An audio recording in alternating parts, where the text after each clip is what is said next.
this video, I'm going to look at the best smartphones for shooting video going into 2021. Smartphones are becoming more and more powerful filmmaking tools. The cameras in these devices, especially in the flagship phones, are really challenging dedicated cameras. Like every video camera, smartphones have their advantages and disadvantages. Two mighty brands in particular have been fighting to produce the best video shooting experience in a smartphone. Of course, I'm talking about Apple's iPhone 12 range and Samsung with their S20 and Note 20 phones.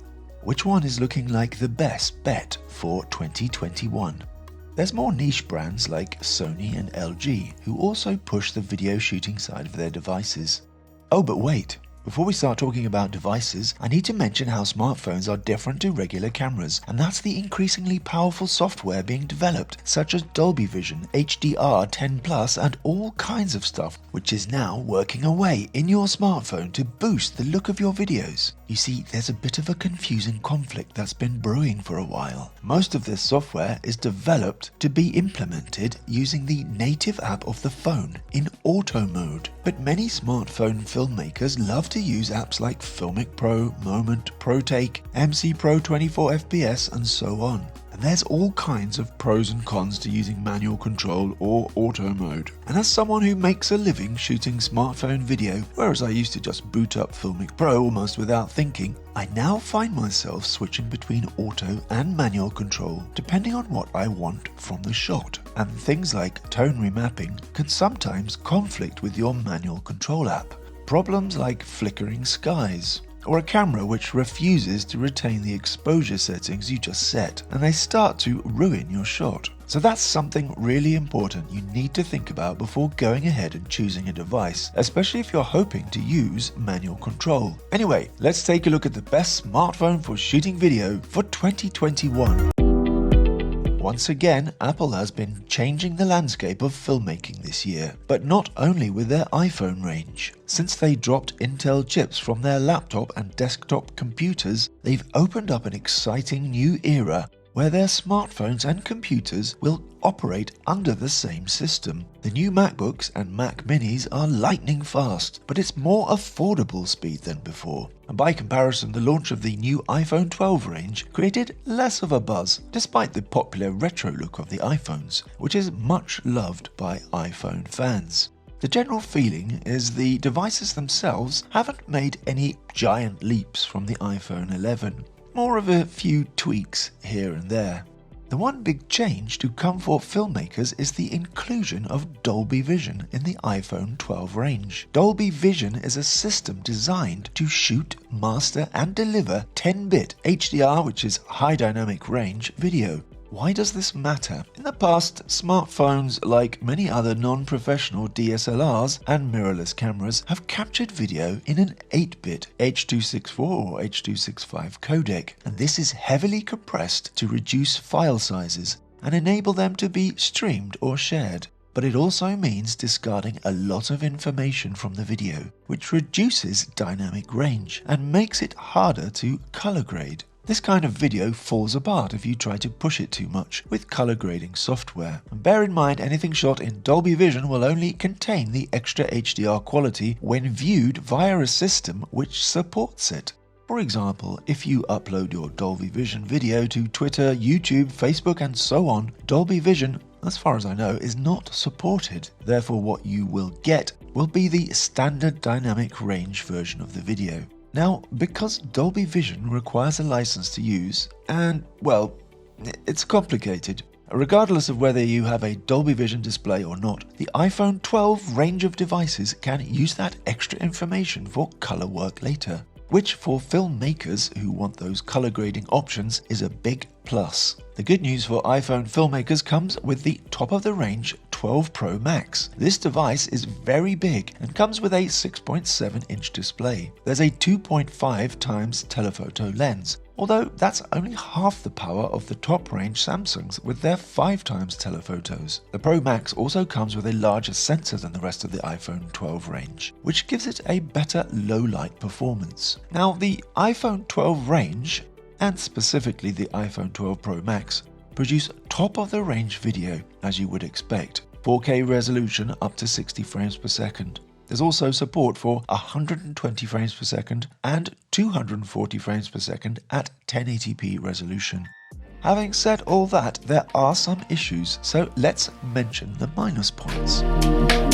Sometimes we want lens flares, but users have started to complain about the recent iPhones and the way they produce nasty looking reflections when light hits the lens at certain angles. Being kind, we can call them lens flares, but this problem does not seem to have been fixed and may even be worse in the iPhone 12 range. Note, you also get these flares in other devices, but usually it's just a small dot, but in the iPhone it seems to be much more prominent.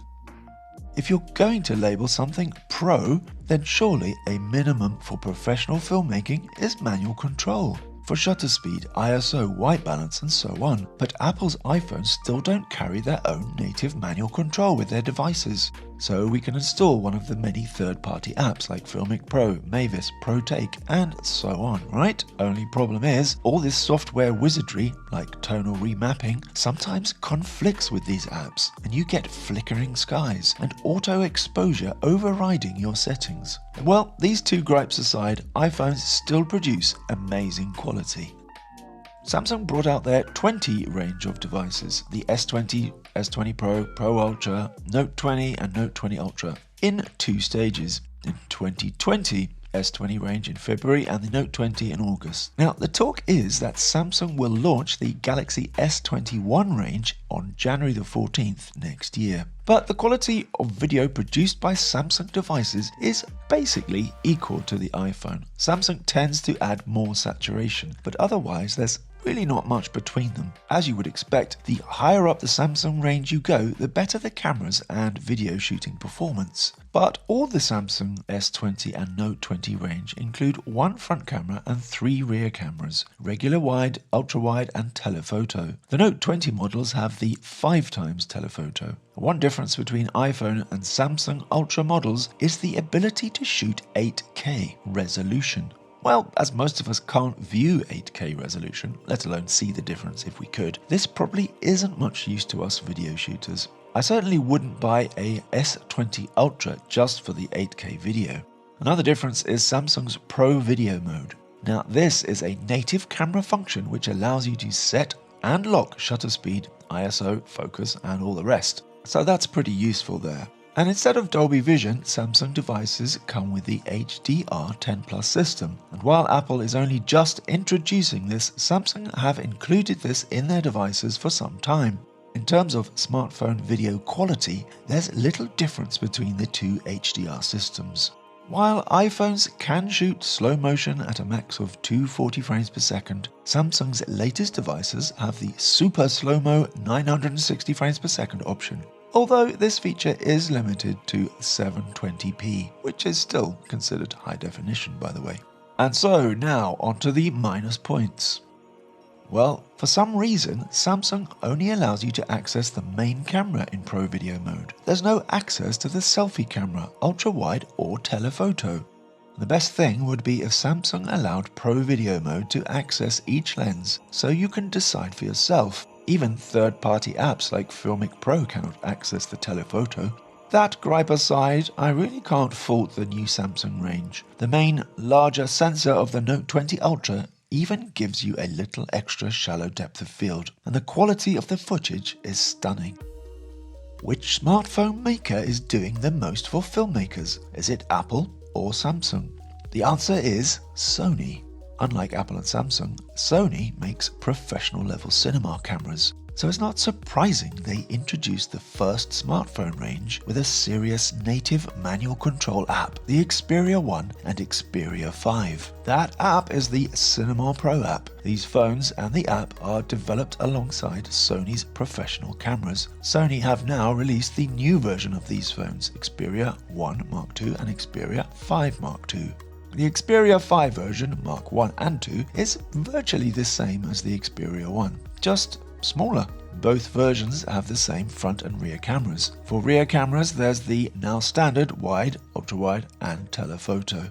And this triple camera array integrates tech from both Sony Alpha and Zeiss optics. The Xperias have a x3 telephoto with a 12 megapixel sensor. In fact, like Apple, Sony have stuck with the 12 megapixel sensor for all their cameras. However, these sensors are slightly different in terms of pixel size, and bigger pixels means better low-light performance. But the big difference is that their native Camera Pro app allows you to access all these lenses. Therefore, you can happily choose which lens you want to use, as you would expect, from something labeled Pro. So the Cinema Pro app has been updated for the new release. There's now support for 25 frames per second, Touch AF, autofocus, custom white balance, metered manual, and some user interface improvements. There's also 2K 10-bit HDR at 120 frames per second and 4K 10-bit HDR 60 frames per second, said to be on its way via an Android update.